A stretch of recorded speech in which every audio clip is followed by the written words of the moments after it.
Dance is the triumph of the human body. It must not be made unnatural. The body must not be constrained, imprisoned within a covering. Art is free. Everything that hinders its impulses and its emotions obstructs the true artists of dance in the perfect realization of their conceptions. When I expose my body, I expose my soul. Adorée Villany.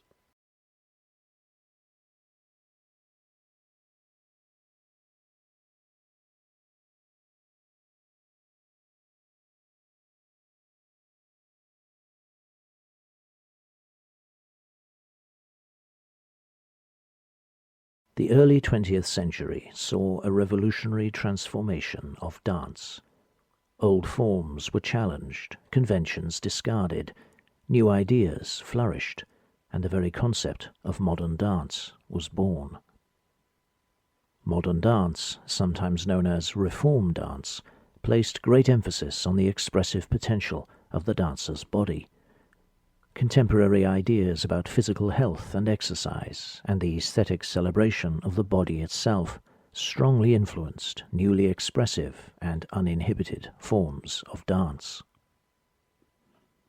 Dancers such as Isadora Duncan, Louis Fuller, Maud Allen, and Ruth St. Denis redefined what dance could be and what it could do. They pioneered a dance aesthetic of free expression, of natural rhythm rather than conventionalized gesture, enthralling and challenging audiences in the years leading up to the First World War. The emphasis in these modern dance performances on organic, sinuous forms and the world of nature echoed the contemporary Art Nouveau style in the decorative arts, breaking down the barriers between different forms of artistic expression. The agenda of liberation and free expression that shaped modern dance was reflected not only in choreography, but in clothing. Conventional dance dress was rejected in favor of flowing, natural styles, revealing and celebrating the body rather than restricting and concealing it. A leading figure in the revival of classical Greek dance in the early 20th century, Helen Moller, gave powerful expression to these ideas in 1918. Draperies and veils, simple garments inspired by classical antiquity, light, revealing, and free-flowing, were favored by modern dancers. These were not regarded as clothes, and the term unclothed was used for dancers clad in this way. It did not necessarily mean nudity. Full nudity was rare, at least in public performances, but there was a strong tendency among reform dancers to push at the boundaries of what performing unclothed meant. For these dancers, performers such as the famous German dancer Olga Desmond, some kind of mediation of nudity was almost always employed. Carefully managed lighting, screens, diaphanous fabrics, or just body paint, as in Desmond's living statues. There was always the risk of attracting the censorious attention of the police and the authorities, but this could be reduced by making the shows private or invitation only, or raising ticket prices so that the audience would be restricted to the wealthy and the well-connected. Olga Desmond did this regularly. And of course, there was always the defense that one's performance was artistic, not erotic. Sometimes this worked, sometimes it didn't. One early 20th century dancer, Adorée Villany, almost forgotten today, achieved greater fame or notoriety for her unclothed performances than any other, to the extent that the phrase "the nude dancer" became synonymous with Adorée Villany. There are many mysteries about the life of Adorée Villany.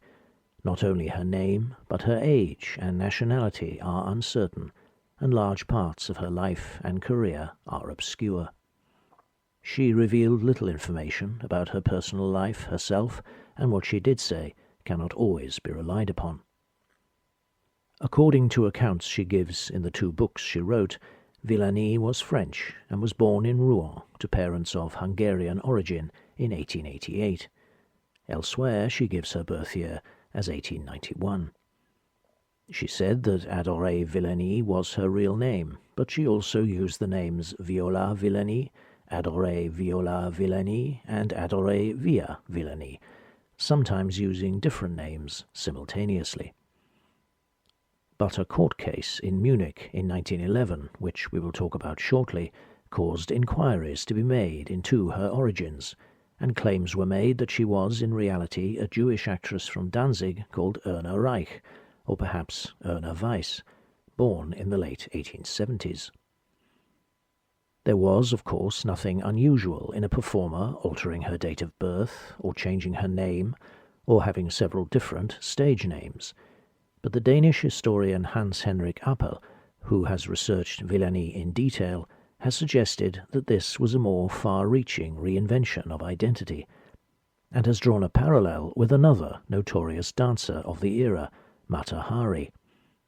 Just as Margareta Zeller reinvented herself as the exotic and erotic Mata Hari, Erna Reich seems to have recreated herself as the French nude dancer Adorée Villany. Villany appears to have been self-trained in dance, and her breakthrough as a highly expressive and dramatic dancer came in 1905 with an interpretation of Oscar Wilde's Salome, which was successful enough for a film of it to be released in 1906. Throughout her career, Villany embraced photography and film as part of her art. A film of her performances that she made in Denmark in 1915, ironically after she had been banned from performing live in Danish theatres following controversy over her act, became Denmark's most popular film of that year. Salome was a favourite character among modern dancers, and exoticism and the antique were important elements in modern dance performances. As well as the world of the Old Testament, Villany's dances evoked ancient Egypt, classical Greece and Rome, and the Orient. For her, dance was a matter of drama, narrative, and the expression of emotion, rather than just harmonious movements and poses for their own sake. This meant that the free and unencumbered use of her body as an expressive tool was essential to her stage persona, hence the importance of performing unclothed. As she wrote in 1912, "The body is the dancer's material, as the face is the actor's. It is ridiculous that one is allowed to show the one, but not the other. Must an entire art form go to waste just to please the guardians of morality?" Villany travelled and performed tirelessly throughout the 1900s, appearing in France, Belgium, the Netherlands, Switzerland, and the Austro-Hungarian and German empires, sometimes in theatres, but also in hotels and dance halls and in private houses. Some of her performances were invitation only, others were open to all, and advertised to the public. She was hard-working and committed to her art, and this, with her natural gifts as a performer, made her a popular and successful dancer, even before the events of 1911 to 1913, which gave rise to her notoriety as the nude dancer. In November 1911, Villany was performing at the Lustspielhaus Theatre in Munich. Her first 2 performances went off without incident, but during the interval in the third show, on 18th November, the police entered the theatre, went to Villany's dressing room, arrested her, and took her away, apparently without even giving her time to dress. Reports at the time said she had been brought to the police station, wrapped only in a blanket. This event was widely reported, and the German satirical magazine Simplicissimus mocked the police action in this cartoon, published on 11th December 1911. The theatre director and Villany's manager were also arrested. All 3 faced charges of causing a public nuisance by an indecent act, the act in this case being the dance performance, and presenting an unauthorized public performance. the case became a public scandal in Germany. Conservative and religious groups criticized Villany and were supportive of her arrest and prosecution. Others condemned the police for behaving like a moral inquisition and crushing free artistic expression. Vigorous debate took place in the press. But it was the reaction of the artistic and cultural community of Munich, who came together to defend Villany and the theatre, which had the most dramatic impact on the case. A petition, signed by a galaxy of leading painters, sculptors, and other cultural figures, condemned the police action, and asserted that Villany's act was not immoral or obscene, but artistic, educational, and beautiful. Influential figures such as the painter Friedrich August von Kaulbach testified that Villany's performances were in no way lascivious or indecent. Distinguished members of society who had attended Villany's shows stated that they were completely and innocently artistic, and that they were, in any case, private, not public, being by invitation only. In the end, the charges relating to indecency were dropped, and in March 1912, Villany and her co-defendants were acquitted of the lesser charges relating to an unauthorized public performance. Appeals by the public prosecutor and referrals between higher and lower courts meant that the case dragged on for another 8 months after that. But in any case, within a week of her acquittal, Villany was no longer in Bavaria, having been expelled by police order. But she picked up her career with hardly a pause, making her way to Berlin, where she was soon back on the stage. Villany arrived in Paris at the beginning of 1913. Naturally, the history of her legal troubles in Munich, she had published her own account in 1912, was well known in the French capital, and she was a notorious and celebrated figure. A writer in Les Rappels praised her for successfully defying the police as well as official modesty in Munich, and urged true lovers of dance to welcome her and her art and her nudity to Paris. Once she had arrived in Paris, Villany rented a theatre and sent out invitations to a private dance show, although the private nature of the event was rather compromised by the fact that anyone could buy an invitation at the box office for 5 francs. In any case, one of the recipients of her invitations alerted the police, and on 24 February 1913 she was arrested once more and charged with committing a public outrage against modesty. She was able to continue performing on condition she wore a flesh-coloured bodysuit. In an interview given at the time, Villany expressed her shock and disappointment that France should have treated her in the same way as Germany, and asserted her Frenchness, although not everyone accepted this. Some contemporary press reports describe her as Hungarian, or even German. Villany also defended the artistic integrity and purity of her act, and criticized bodysuits as much more sexually provocative than simple nudity. But she complied with the police requirements, at least in public venues, and she continued to perform, and of course to attract press coverage, both in France and abroad. There were many expressions of support for Villany over her arrest, with journalists and figures from the arts criticizing the prudishness of the police and the twisted morality of authorities who permitted tawdry striptease in cafes and bars, but banned artistic dance performances in respectable theatres. However, there was no passionate and partisan debate as there had been in Munich, no drawing of lines in a culture war, no petition from leading artistic figures. When the case came to court on 5th May 1913, the serious tone of the German legal proceedings was lacking.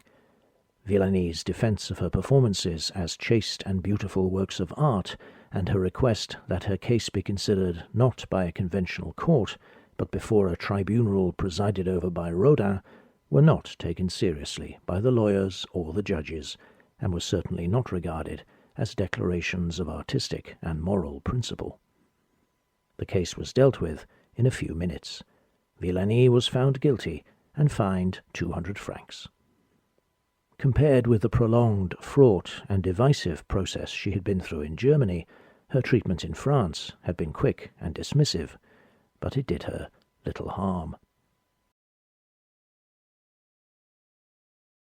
Adorée Villany continued to dance, making her debut at the Folies Bergère on 21st June 1913, having adjusted her costume sufficiently to avoid the attentions of the law. In publicity terms, both the German and the French legal cases had been beneficial, if anything, and her career thrived. During the First World War, she performed in Denmark, before moving on to Sweden, Germany, and Austria in the 1920s. Of course, the nude dancer still encountered controversy. She was never brought to court again, but from time to time her performances and films were banned, her publicity material was censored, and bodysuits were occasionally imposed on her. There were even public protests against her act. In 1923, a stink bomb was let off in a theatre in Vienna in which she was performing, and a minor riot ensued. On that occasion, the theatre agreed to indemnify her, expensively, against bodily injury to ensure that she would continue to perform, which gives some idea of how popular and profitable her shows were. This innovative, energetic, creative, and courageous dancer seems to have spent the latter part of her somewhat tumultuous career settled in Vienna. The end of Adorée Villany's life is a mystery. Where and when she died, and the location of her grave, are unknown.